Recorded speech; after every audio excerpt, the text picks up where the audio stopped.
하지만 코인데스크는 이날 급락에도 불구하고 거래량은 과거 급락 때처럼 많지 않았다며 비트코인 가격이 추가 하락할 가능성을 언급하며 다음 지지선은 3만 달러에서 3만 2천 달러라고 밝혔습니다.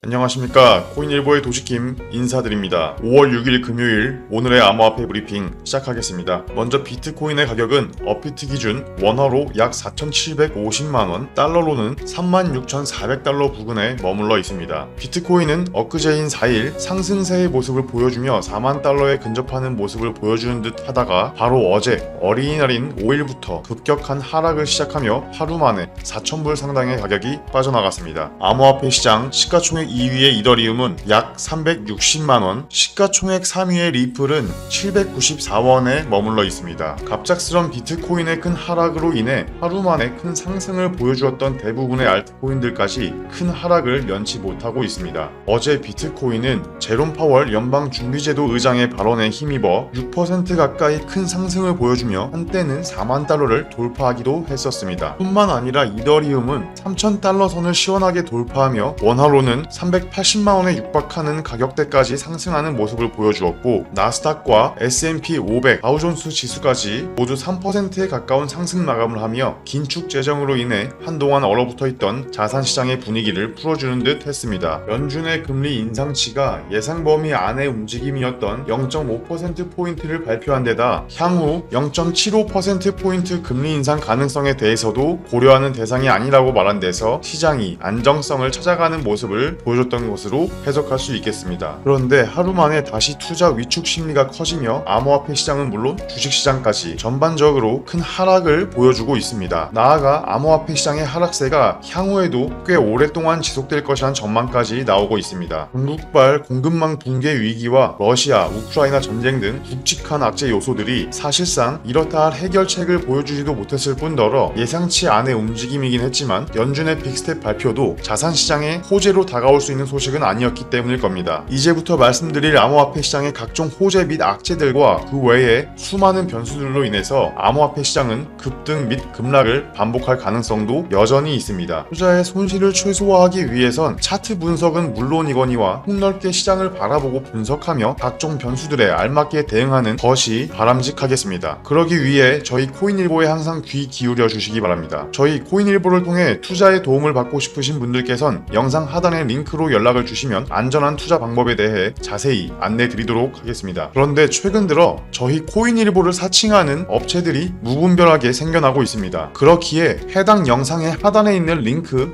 혹은 카카오톡 오픈 채팅에 코인일보를 검색하신 후 최상단에 뜨는 3개의 채팅방만이 저희 코인일보임을 꼭 기억해 주시기 바랍니다. 오늘의 암호화폐 브리핑 시작하겠습니다. 장세가 어두운 만큼 호재 및 긍정적인 관점의 뉴스 먼저 시작하겠습니다. 세계적인 명품 브랜드로 손꼽히는 구찌가 이달부터 미국에서 암호화폐를 통한 결제를 허용한다고 블룸버그가 밝혔습니다. 구찌는 성명을 통해 고객들은 5월 말부터 뉴욕, LA, 마이애미, 애틀란타, 라스베가스 소재 일부 매장에서 디지털 토큰, 즉 암호화폐를 사용해 구찌 제품을 구입할 수 있다고 발표했습니다. 구찌는 또 올 여름 북미 지역 전체 매장에서 암호화폐를 결제 수단으로 인정할 것이라고 밝혔습니다. 처음에는 비트코인, 이더리움, 비트코인 캐시, 도지코인, 시바이누 등 10개 암호화폐를 받을 예정이라고 합니다. 구찌와 같은 대형 브랜드에서 암호화폐에 대해 긍정적인 입장을 밝힌 것은 향후 암호화폐 시장의 안정성 형성에도 호재로 다가올 소식으로 볼 수 있겠습니다. 다음 호재 뉴스입니다. 인터넷은행 카카오뱅크가 1분기 실적 컨퍼런스 콜에서 가상자산 관련 서비스를 검토 중이라고 밝혔습니다. 윤호영 카카오뱅크 대표는 전날 컨퍼런스 콜에서 암호화폐 거래소와의 제휴 여부를 묻는 질문에 고객들이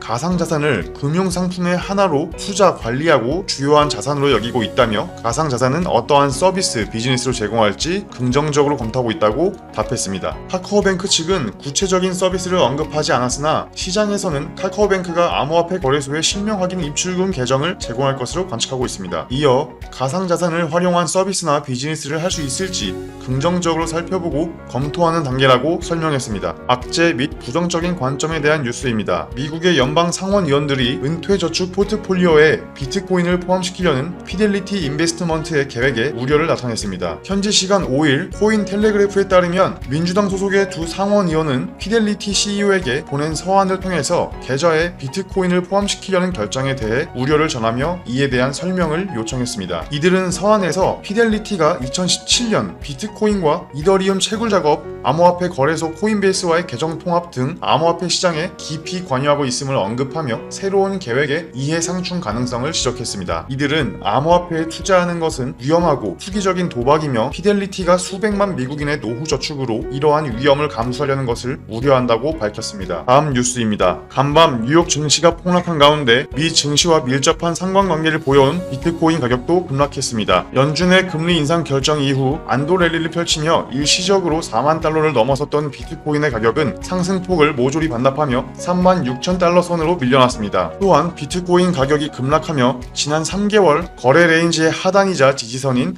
37,500달러도 붕괴됐습니다. 하지만 코인데스크는 이날 급락에도 불구하고 거래량은 과거 급락 때처럼 많지 않았다며 비트코인 가격이 추가 하락할 가능성을 언급하며 다음 지지선은 3만 달러에서 32,000달러라고 밝혔습니다. 비트코인의 향후 움직임에 대해 귀추가 주목되고 있습니다. 다음으로 암호화폐 관련 기타 뉴스입니다. 윤석열 정부 첫 금융위원장에 김주현 여신금융협회장이 유력하게 거론되는 것으로 알려졌습니다. 대통령직 인수위원회 안팎에선 김 협회장이 그동안 거론됐던 금융위원장 후보들 가운데 비트코인 등 가상자산의 역사와 시장에 대해 비교적 관심이 많은 것으로 알려져 있습니다. 다음으로 아르헨티나 중앙은행이 고객을 대상으로 한 아르헨티나 은행의 가상자산 서비스 제공을 금지했습니다. 이번 아르헨티나 중앙은행의 움직임은 지난 2일 아르헨티나 시중 은행들이 비트코인 투자 옵션을 추가한 지 불과 며칠 만에 일어난 조치입니다. 아르헨티나 중앙은행은 이번 조치는 금융 서비스 이용자와 전체 금융 시스템에 발생할 수 있는 자산 거래와 관련된 리스크를 완화하기 위한 것이라고 설명했습니다. 다음으로 바이낸스가 프랑스 금융시장청으로부터 디지털 자산 사업자 등록을 승인받았다고 바이낸스 공식 블로그가 5일 밝혔습니다. 이에 따라 바이낸스는 프랑스 규제 당국의 감독하에 프랑스에서 가상 자산 사업을 운영할 수 있게 될 전망입니다. 5월 6일 오늘의 암호화폐 브리핑 여기까지입니다. 지금까지 코인일보의 도지킴이었습니다. 감사합니다.